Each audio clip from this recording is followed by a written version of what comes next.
Hello, everyone, and welcome to this 26th Urban AI conversation. My name is Hubert. I'm the founder of Urban AI. It's a great pleasure of welcoming you today for this new Urban AI conversations dedicated to how New York is actually becoming or working on becoming the applied AI capital of the world. And for this episode, I have the great pleasure of welcoming Cecilia Kushner, who is Chief Strategy Officer at New York City Economic Development Corporation, also actually an Urban AI member. So hi, Cecilia, great pleasure of having you today for this episode.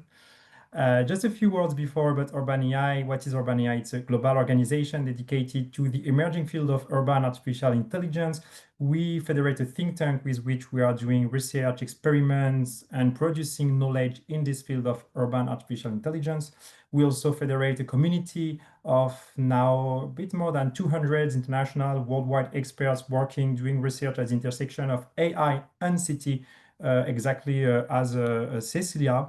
And we also have an Urban AI Academy with which we are educating at a global scale urban practitioners and urban researchers on urban artificial intelligence. And we are regularly organizing Urban AI conversations during which Urban AI members, researchers, public servants, entrepreneurs can present, discuss their latest project or research dedicated to urban artificial intelligence.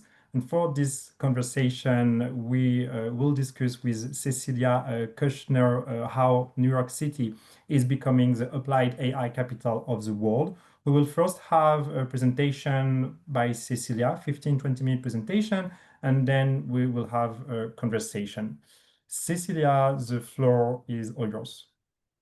All right, good morning, everyone. It's morning in New York here. It's 10 a.m. Thank you so much, Uber, for having me. It's very exciting to be here and to be able to share what we do in New York in relationship to AI and applied AI. So I'm going to share my presentation with you all. Here we go. So a little bit first, here we go.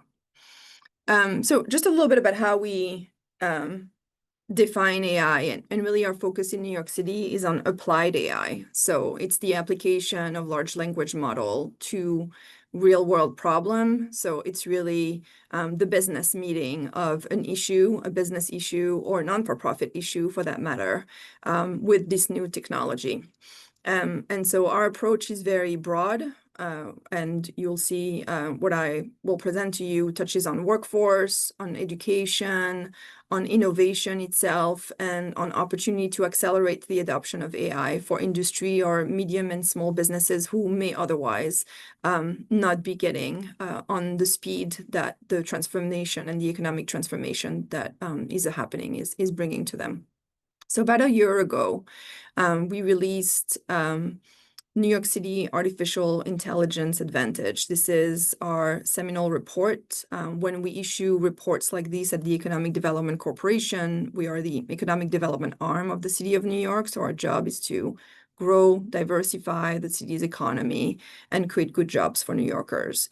So we are constantly looking at industries or sub-industries like AI.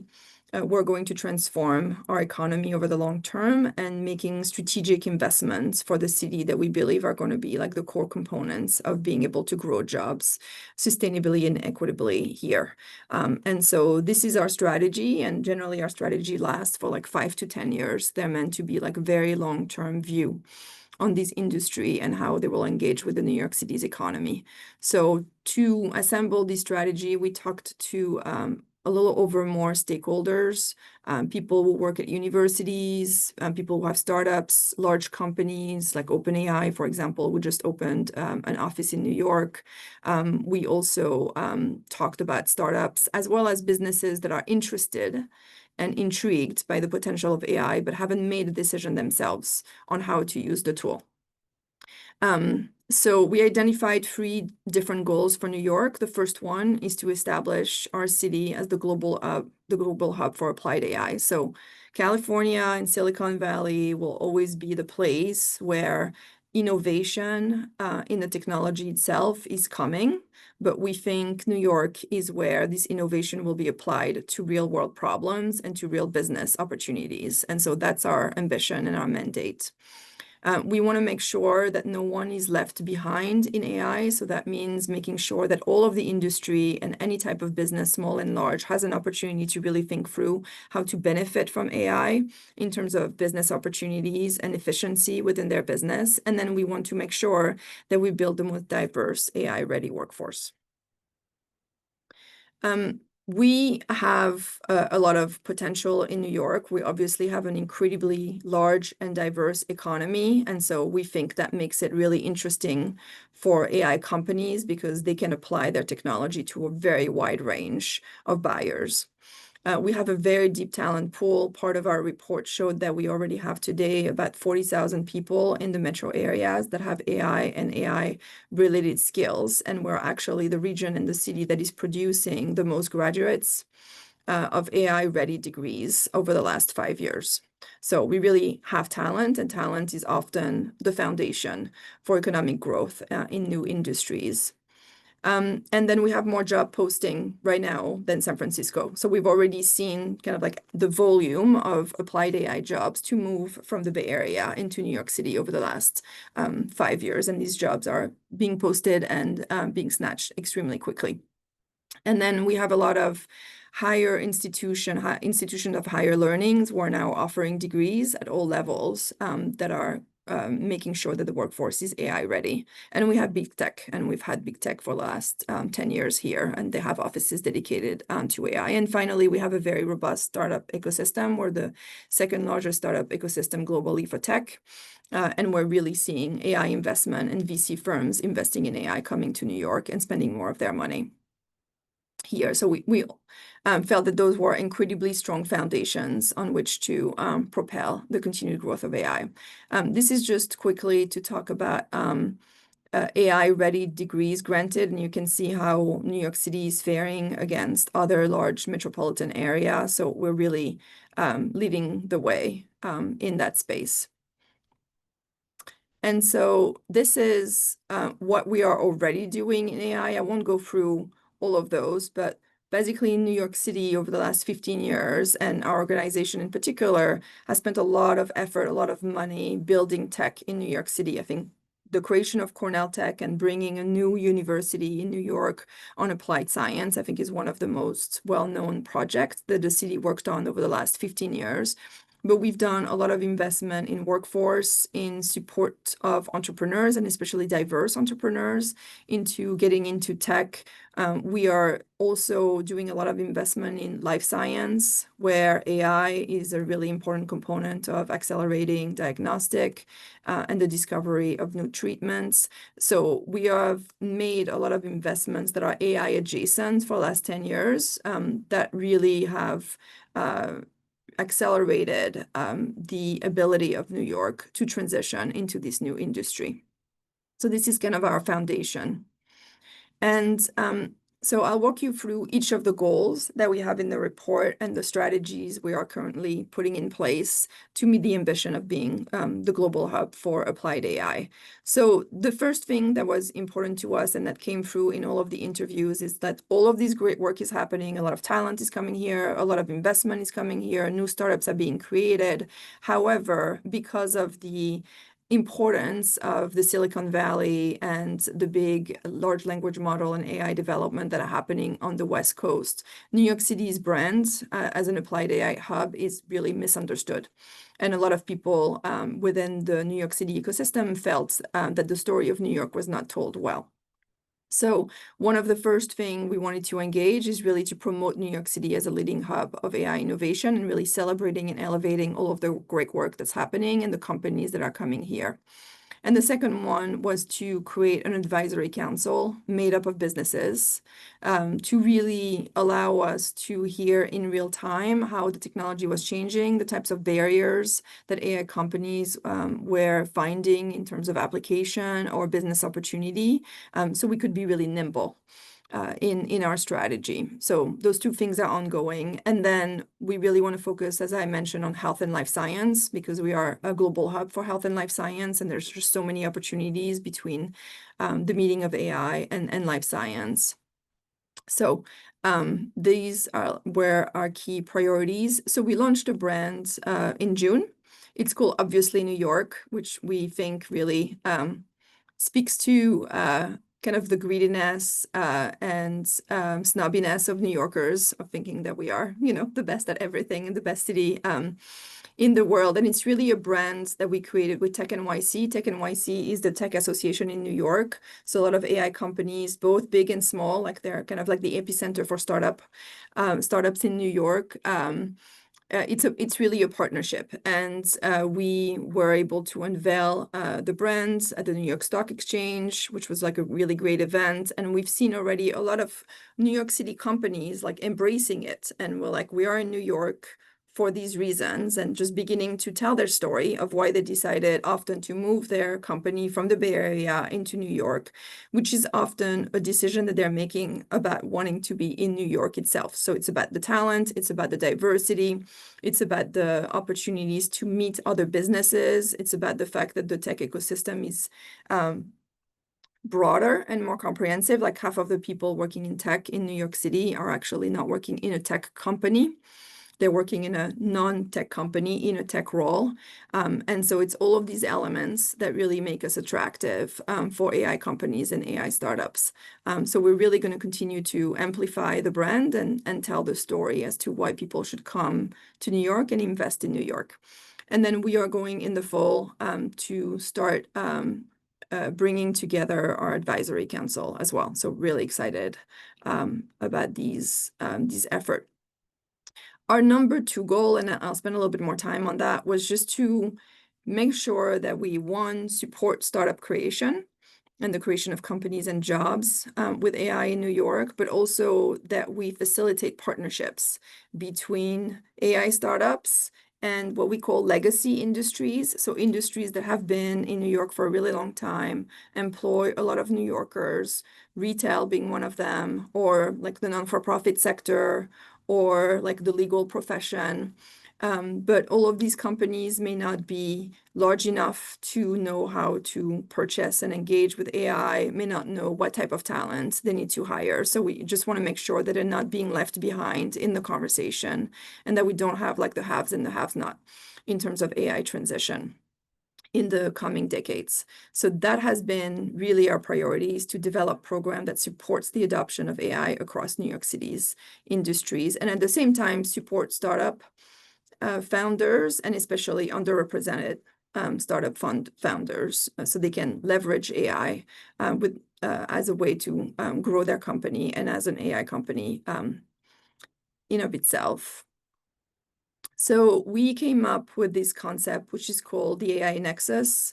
We have a request for proposal that's out. We're going to make an announcement in the fall to look for operators that will support AI and innovation for New York City industries. So bringing the best and brightest in terms of like startups and AI startups that are coming through in New York, as well as companies, small and medium companies that are in industries that would benefit from AI, but do not know how to go about it. And so the idea is that they have a safe space for creative thinking and for innovation.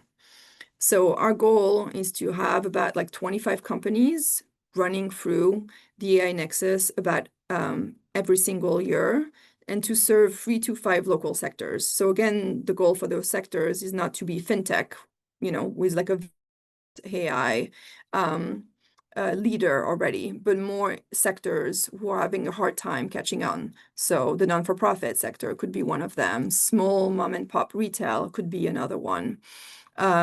Medium-sized law firm could be a third one. We're really trying to look at existing sectors in New York City who, through all of our interviews, were sharing with us that they understand that AI can be helpful in terms of productivity and thinking for them, however, do not know how to go about it, what tool to purchase, how to even think about issues of data security and data safety, how to think about issues of workforce development and the type of talent they need to bring within the organization to be able to deploy and really execute on a long-term AI strategy. So the goal of the AI Nexus is to create a safe space for all of these conversations and really accelerate their transition. And then our third goal, which is really important because, as I said earlier, like talent is the foundation of economic transformation and economic growth in New York City, is to make sure that we develop a diverse and AI-ready workforce so that we become like the most diverse AI city in the world. We often, when we do this type of work with CUNY. CUNY is the city university of New York. So a lot of low-income students of color become CUNY students because this is the most affordable, the most accessible university to them. And often these students, it may be the first time that someone in their family is going to university. So they may not have the contact or the context to start working into tech, and especially into AI. So we've been very successful at EDC over the years, developing internships that really provide a bridge for CUNY students to be able to enter industry.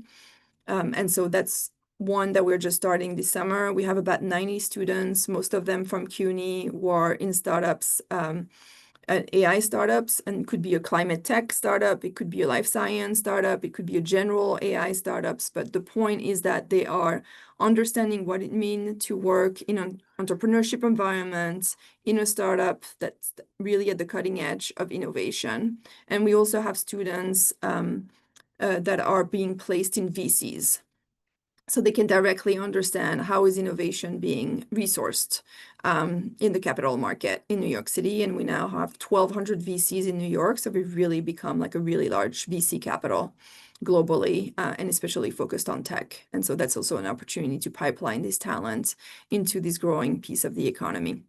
And then we want to make sure that every New Yorker is not necessarily fluent, but at least understands how AI works. And so libraries and public libraries in New York is generally where people are doing the most basic part of their education or workforce development. So they're already a really big workforce development provider. They do a lot of workshops on how to redo your resume, for example. And so we are entering into a train the trainer program. We are going to train about 100 library workers throughout the 5 boroughs, throughout New York City, on how to teach people how to write a prompt. And so how to understand how a large language model functions, what's the data behind it, how do you write a prompt, how do you edit a prompt, how do you refine a prompt, which is the most basic level of tool and skill that people need to be aware of and proficient in order to be able to use AI in even their regular life. And so that's something that we will start in the fall as well.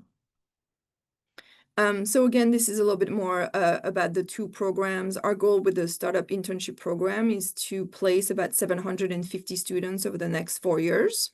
What we found with those internships is that they're really career defining and career changing for students. Like they often then have a propensity to stay within the companies that offer them an internship or stay within this industry. So this is really our goal, is to diversify the industry and the startup ecosystem for this internship.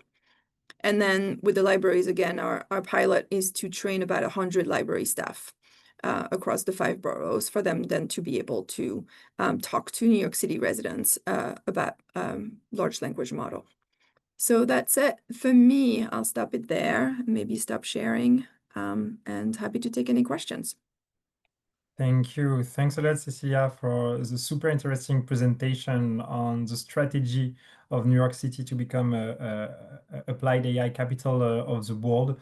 I think I already shared it with you, but that's actually quite fascinating to see the strategy you framed and also like different diagnoses you created, like for the workforce in terms of capital, in terms of technological profiles also of your different companies.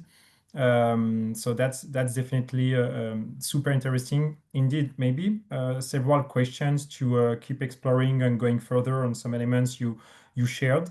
In the report also you explained the importance of small and medium-sized companies within like a New York City economy. You also shared like with AI Nexus how you would like to connect AI expertise with more, let's say, traditional business, but more specifically on small and medium-sized businesses. Like how do you envision bringing AI to those businesses, and what do you think would be the challenges of this?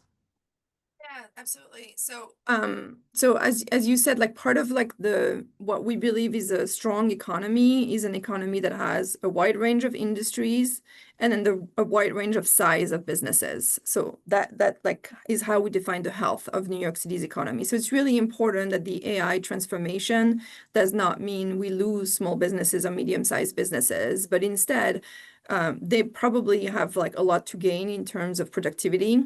And in terms of also a business strategy, understanding the own data that they like are owning, but like not mining for business decisions and being able to really propel their business to the next level.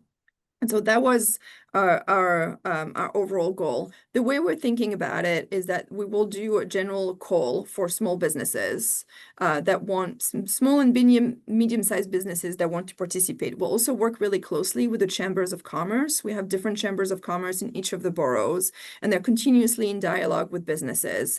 And so the goal is to assemble these businesses in some kind of working group. You could have like a small retail working group. You could have a medium-sized law firm working group, as two examples. And they will discuss what are their priorities. Like from a business perspective, what is the level of access to their own data that they have? Is their data kind of clean enough to be used in a large language model? What they spend the most time on that they would like to divert to most productive tasks? And then from there, so it's the first step will be like problem definition from them, if you will, organize as a subsector or sub-industry. And then we will match them with small startups who have developed specific solutions that speak to the real life problems that they want to solve. And then through that dialogue, the startups will have an opportunity to refine their product, like using these businesses as focus groups, having the businesses even try out their product and see what works and what doesn't. So for them, it's a huge advantage in terms of like product development and be talking to the market. And I think for the small businesses, it's an opportunity to also learn what those tools are, try them out without buying them, doing it in a safe environment. The operators will have for the AI Nexus will also do some basic training. Like if you're a company or business and you're interested into using AI, these are the types of policies that you need to have in place. You need to have very strong like data sharing policy and like what's within and what's outside. You need to be able to better understand what data you have available that you want to actually put forth into the tool. You need to have kind of a legal infrastructure to understand the liabilities associated with maybe some of the data, making it outside of the AI system that you're in. So they will basically help them go through a change management exercise of how to adopt a brand new technology based on their business needs and the risk and the opportunities associated with the new technology as well. And so the idea is that over the course of several months, both of the startups and the businesses have an opportunity to accelerate their learning, meeting each other, and test out ideas in a safe space, which is supported by operators who know how to do this really well. Here we see that the city of New York, in a sense, is like shaping not only a market, but a kind of AI economy. Is it representative of like a broader vision, like on how New York City is approaching urban economy, like from your experience? Is it something like quite common, quite usual, this idea of enriching like local economy? Yeah, that's right. This is something that actually we started to do at the Economic Development Corporation post the financial crisis in 2008. So prior to 2008, the city didn't have really, I would say, like a strategic hands-on economic shaping, innovation investments strategy. And post-2008, it became clear that the city was overtly reliant on the financial sector for its tax base and for its job. And it was just really important that the city government itself had a stake in diversifying the city's economy. And so we have this team, which I direct here, which is called Innovation Industry Team. Their job is to continuously be on the lookout for what we think is the next big industry for New York City, one that is going to translate in investments and in jobs or transformation of existing industries. And so we've been investing in that respect for about 15 years now in tech. We funded operators that are accelerators for tech startups. We gave direct money to tech startups that we thought were very promising.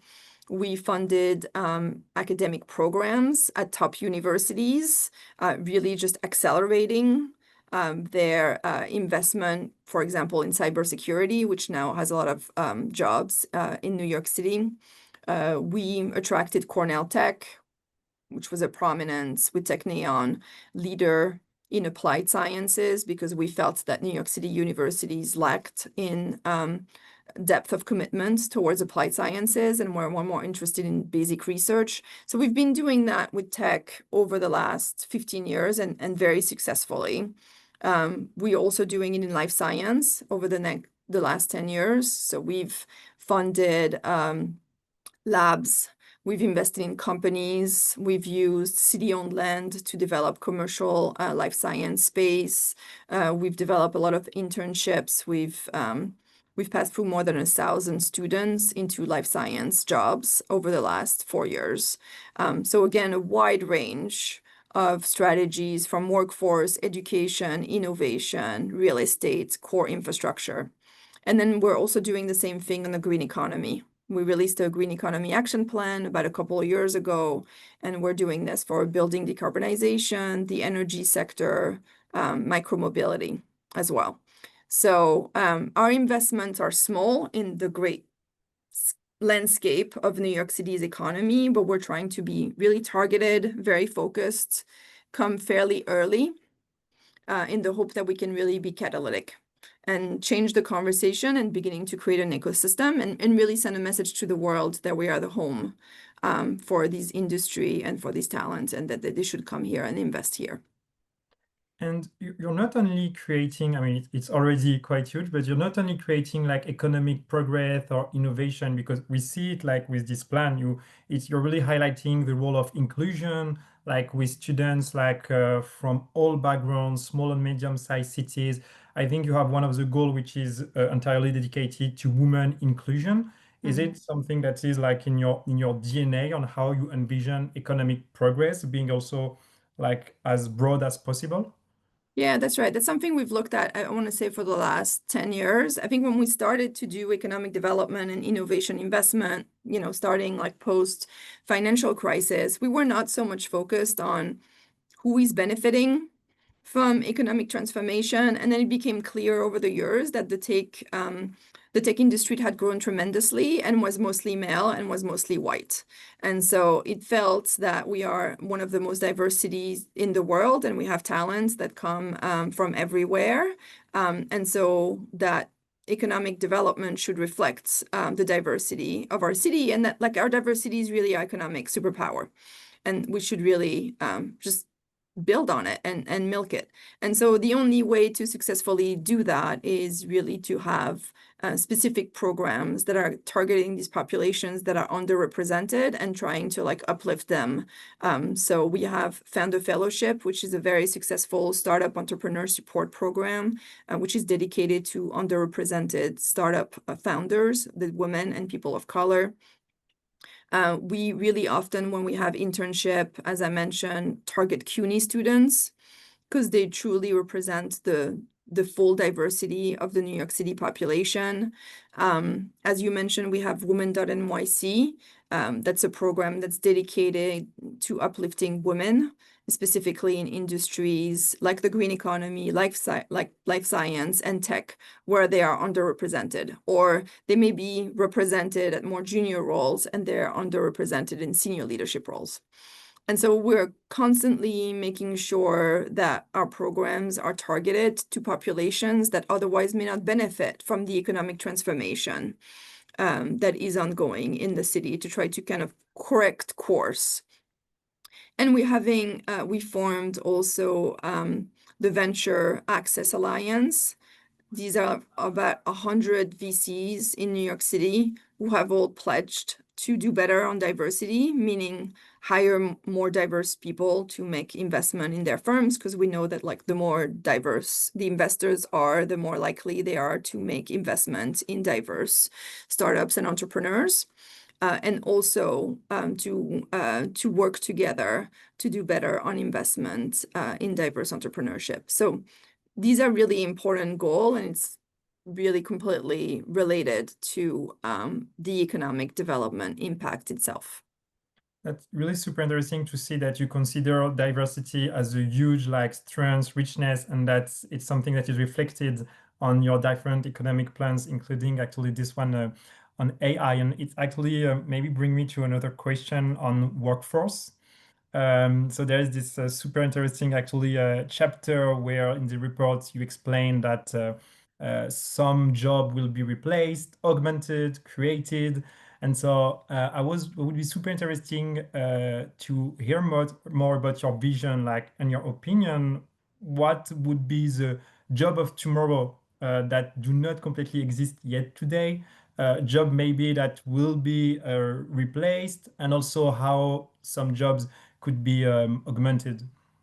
Yeah, that's right. So we felt that it was important to really look at the data, because the conversation on AI is constantly reading from the newspaper that tomorrow no one will have a job and just the AI will do everyone's job. There's just like so much fear associated with the field and so much transformation. And so each time we do kind of long-term economic research, and we have a very serious economic research and policy team here, which are all data analysts and are just like really excellent at looking at these very thorny policy questions and like strategic questions. They really took an occupation lens. So they looked at core occupations. So these are not industries, these are actual jobs.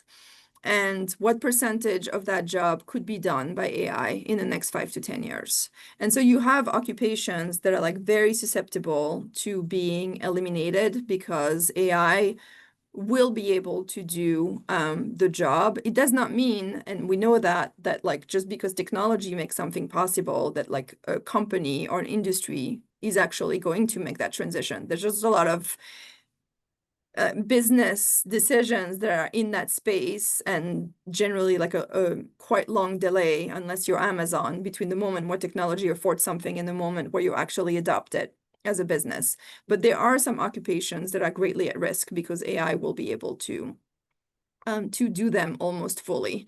And then there are occupations that will be augmented, which is the vast majority of occupations in New York City, meaning and that will be me, and I think that will be you. We will use AI for some tasks, and so those tasks will become more efficient and productive. But a lot of our job is also not going to be able to replaced by AI because it requires too much judgment or too much like interactions with other human, and therefore we will benefit from AI in terms of productivity. And so we wanted to look at like the breadth of occupation that exists in New York City, the type of occupations that were most at risk, and those that were most likely to be augmented. And for New York, most of the occupations will have the opportunity to be augmented and not replaced. And that ratio is different in different cities based on the type of industry you have and whether or not like they're more susceptible to be activities that could be done fully through AI. So that we felt that it was just really important to put the data out there. What we in terms of, and your question is really interesting, like new occupations and new jobs. So part of what we do is we're constantly looking at LinkedIn and job postings. We look at like the thousands of job postings that have the word AI in it, and just trying to find keywords and like key job descriptions and titles. There's a lot of AI compliance jobs. There's a lot of AI law jobs. So just there are a lot of new jobs that are not really interacting with the technology itself. They're actually helping businesses create an infrastructure that allows the technology to be safely deployed within their businesses. So that is really a part of applied AI that we believe will be really important. And like we see in very large and sophisticated companies, they're getting like an AI officer, which is like literally someone whose job is to define an AI strategy and deployment of that strategy. So there's a lot more jobs being defined and being created in that space. And then I think what we found over time, 80% of the occupations that we have in the New York City's economy today did not exist before the Second World War. Like these jobs just did not exist. And so we don't want to pretend that we know what the occupations of tomorrow are going to be, because I don't think we fully understand the transformative nature that AI will have on industry. But I think like we want to make sure that we have the talent and the workforce and the businesses to be ready so that the New York City's economy as a whole is really competitive, because we know that if we are not using AI, others in other parts of the world will, and they will become more productive and their economy will benefit as a whole. So we just take an adoption and readiness approach. And I might be maybe also interested to have your reflection, your opinion on a very related topics, which is like AI-induced productivity gain. And you have this kind of debate, like, are we going to live in a laser society, or are we going to we all work much more? This is a question not completely actually addressed in this report. Is it because New Yorkers are hard workers and they will always work whatever is coming a revolution, or do you already have a position on this question as a city? So we decided not to go there because it felt just trying to predict the future in a way that is not like helpful at that time. We were like, really, what can we do over the next 5 to 10 years that will position the city well and position the economy in New York as well? And that was really the question. I think I was listening, I mean, just like a way of answering your question, I was listening to a really interesting podcast just last week about how AI tools are going to change the legal profession, and how, especially for simpler case that go to civil courts, so not complex criminal case, but like the bulk of litigation in the United States, the AI will be able to come up more quickly about whether or not the case is worth taking for a lawyer, and what is the billable hours that you could charge for the case, and the amount of money you could be making on a case. And so the prediction from this lawyer is that probably they will be able to take more volume of cases as a result. So it will be easier to actually move forward with a lawsuit in the United States as a citizen, because it'll become cheaper for a lawyer to be able to help you and to predict how to bill you, and like what is the business advantage of taking a lawsuit. And so no one has really thought about what that means if you have twice the amount of lawsuits that you have today, just because the AI helps the productivity of the entire legal apparatus to do that. So it's really, so there's just one example. It's really hard to understand what it means. And I think like we're not taking the position, which I think is sometimes written about, that like humans will not need to work moving forward because the AI will just take everyone's job. Like, I think what will happen is there will be productivity, and therefore businesses will enter these spaces of productivity to either increase volume or come up with new ideas. And this is what New York has been so successful as doing over the last 250 years, is just continuously transform its economy. And you're right, there's a culture of work and greediness here, that just drives the residents and the reason why people want to come here in the first place. And we think that will continue to propel the economy forward. You also shared in your presentation the role, the importance of library actually in like AI literacy and actually even in like AI awareness. That's super interesting, like how you are investigating this topic and hybriding like let's say social infrastructures with technological infrastructures. Like how do you envision the role of libraries in your plan, and how do you believe they will evolve in the future? Yeah, so libraries are really interesting in New York City. They've started over the last 15 years to become more community development centers. So it's obviously the place where you can, borrow a book, but it's also the place in many neighborhoods where you can have access to high-speed internet and computers, and actually start your small business and work the entire day.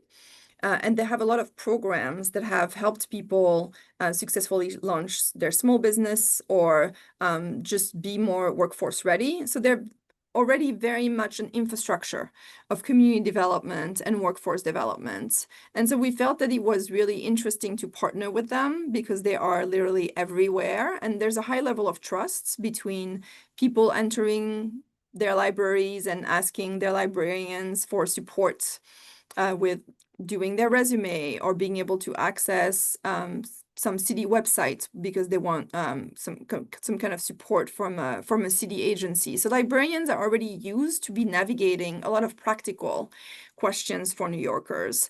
And they know how to do research. Like they are people who are, really always dealing with like the entire supply of books that they have and doing like an incredible amount of research on a regular basis. And so we felt that they would be the perfect partners and the perfect entry door for a regular New Yorker, from, a 6-year-old to someone who is retired and a citizens that just wants to ask the most basic question, which is like, what is a prompt? Mhm. Should I write the same sentence than my Google search, or is it different? What are the different AI search engines that exists? Which one should I use? Which one keeps my data safe? Which one doesn't? Just basic questions that I think for most of the population who doesn't have access to someone in their life who is working in that space may not know how to go about it. And so we think that was an important first stop so that everyone in New York had the opportunity very quickly to just get a basic level of information on how to safely use AI tools and the type of opportunities that they present in your life.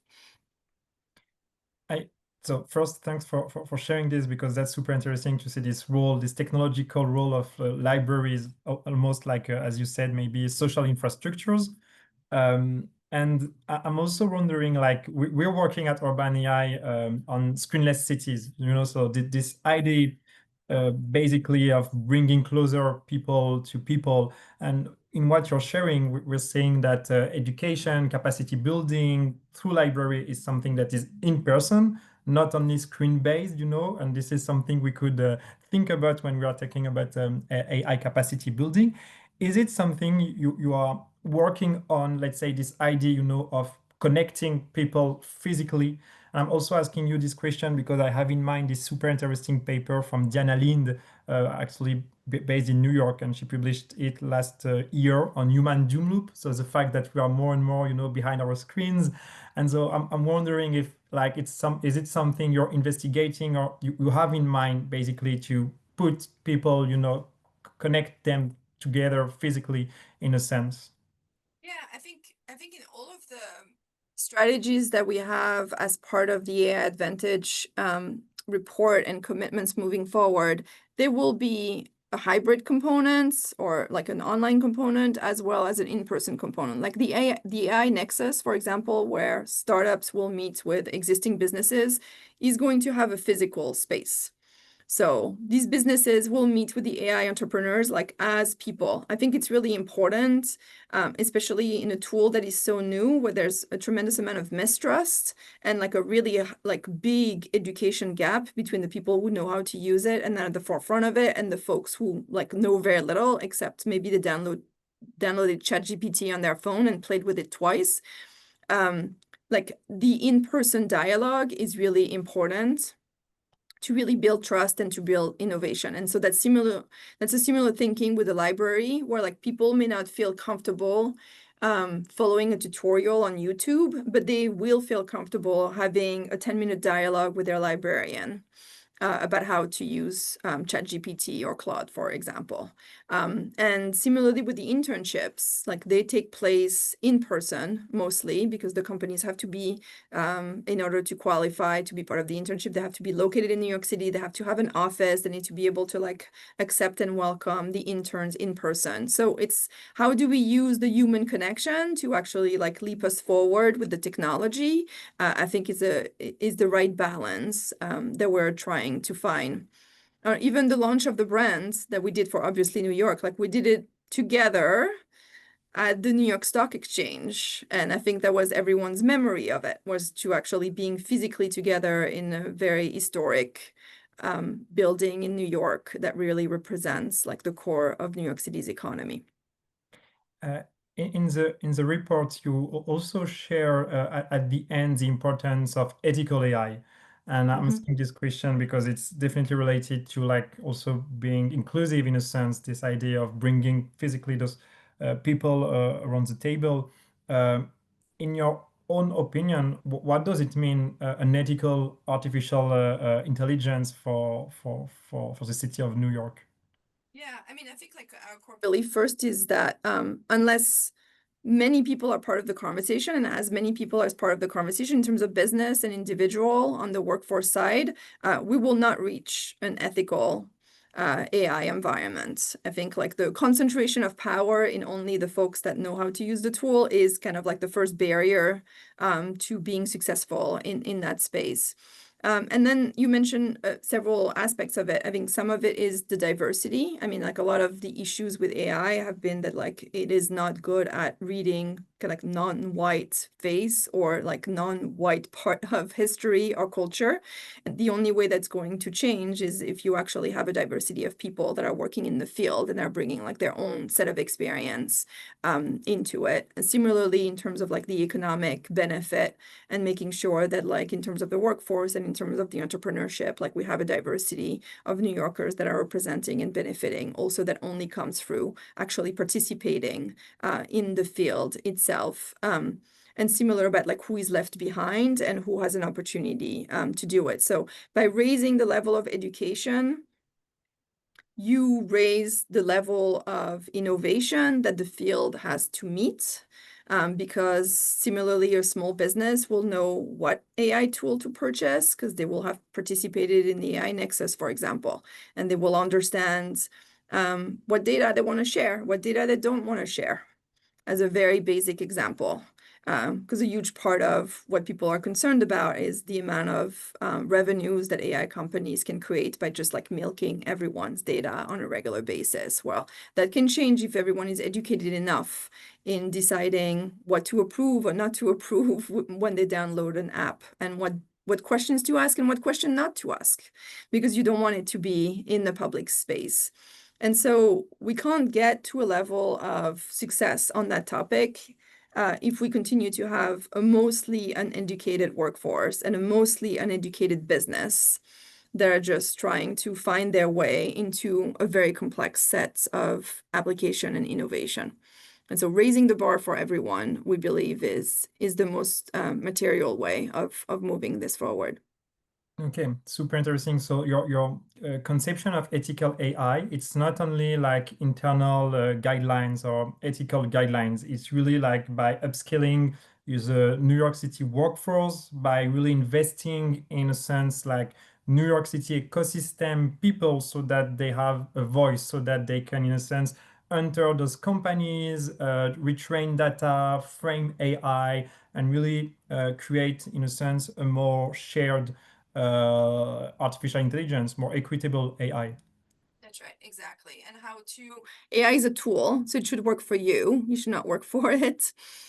And the only way you do that is by engaging with it, trying it out, understanding how it works, understanding what it does well, its limitation, and having an active dialogue within your company or within your population and your community on how to use it best. I think we're trying to think through, and I mean, this is a collective issue and conversation of a generation, but that conversation didn't quite happen when social media came out. Like, no one fully understood how social media worked. No one fully understood the impact of social media. And so now we've seen across the world, like, the devastating impact it can have on mental health and youth, for example, or how it can, like, disassociate people from themselves and from community. And so I think here we're on the verge of this enormous technological transformation, which is going to, as we know, change our economy, change a lot of what's happening in our society. And there's a collective opportunity to shape it. And you can only do that if you're part of the conversation and if you're actually engaging with it. So the more engagement and the more broad and diverse this engagement is, the more we think it will benefit the technology itself, the innovation, the economy, and overall society. Maybe just creating a bridge, a connection with next Urban AI conversation, which will be actually with the metropolis of Nantes, who created like a 1 year big debate on AI with like citizens, local stakeholders, companies. So definitely aligned and related with what you just shared, Cecilia. Maybe one last question. In the report, you share like a lot of use cases, like in life science, in climate tech, I think also in fashion, actually. At a very personal point of view, what is, let's say, your favorite AI use case, the one like that you really like? I mean, for me, like, the opportunity with life science is completely incredible. Like, we are trying right now to build a partnership with Health and Hospital. They are the largest public hospital system in New York City, and they take care really often of the most underrepresented and low-income New Yorkers. And so they are sitting on an incredible amount of data that allows them to better understand, like, in the different neighborhoods where they are, what are the type of diseases that people are coming to the ER, like, how could you come up with preventive care so people don't have to go to the emergency room? How can you decrease the cost for the overall system by making small changes that may be very beneficial at scale? So the amount of strategy and solutions that could come from just really an understanding of their data and what it's been saying over the last 20 years, if you could organize the data, anonymize it so you respect people's privacy, is just tremendously endless. And we're seeing more and more. There's a lot of studies that are just really interesting and also a little bit frightening, like on diagnosis, how often a doctor can be wrong and miss something or tell patients that they have a specific disease when that's not the case, and that often the AI can be more accurate because they can look at, like, the totality of the data that can come from all the tests that you have taken, for example, and give you a more accurate reading of what is possibly happening with you than a human brain is able to compute.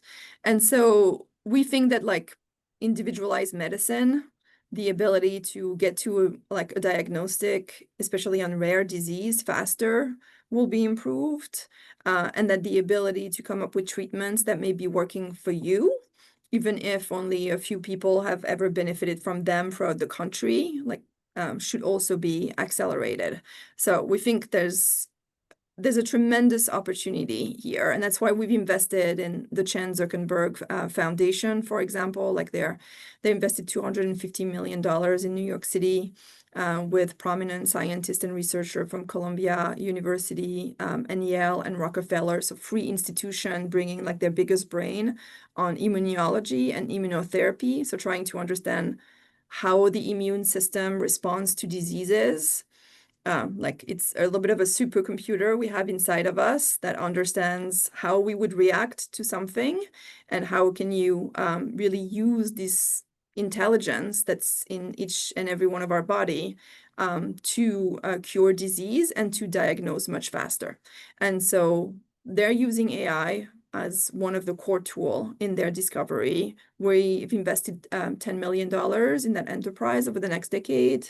The Chan Zuckerberg Foundation has invested $250 million. That was part of a national competition, really trying to cure immunotherapy or immuno disease over the next decade or so. So we think there's just so much opportunity at the intersection of health and AI and life science, and so we're just very bullish on that, and hoping that it can kind of prove its merits very quickly in the city and throughout the world. Yeah, AI for preventive, accessible, and accurate medicine. That's right. We maybe have one last question in the chat, if it's okay for you, Cecilia. Yeah, absolutely. One question from Maximilian, actually, who is asking, do you see value in forming active partnerships with existing AI firms like OpenAI, Anthropic, etc.? Is this something you're actively pursuing? Yeah, so we're constantly talking to the big tech companies here. When OpenAI came, they actually became a partner. If you are a startup going through our founder fellowship program or the AI Nexus, they're going to give you access to like their compute power. So this is like a core infrastructure need that otherwise our operator may not be able to access, and that is just really going to be helpful for the startups. So we are constantly trying to leverage generally the infrastructure that these companies have and have developed in the city to benefit smaller startups and also to make them part of the overall conversation. I think we always want to know why New York? Why did they come here? We had this conversation with OpenAI, and they said, like, our workforce wants to be in New York.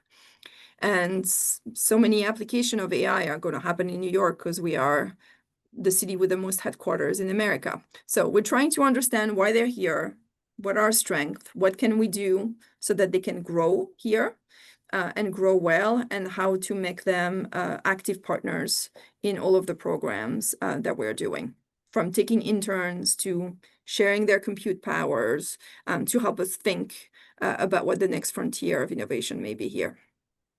Thank you. Thanks a lot, really, Cecilia, for taking the time to share all the insights of this fascinating strategy, showing how New York is becoming actually not only a vibrant, dynamic hub of AI, but also an inclusive and ethical one. Next Urban AI conversation will be next week, same time, same link. If some of you want to join, the recording link is in the chat, with the metropolis of Nantes as discussed to explore actually some related topics on participatory AI. Thanks, everyone. Thanks, Cecilia, and take care. Thank you so much. Bye-bye.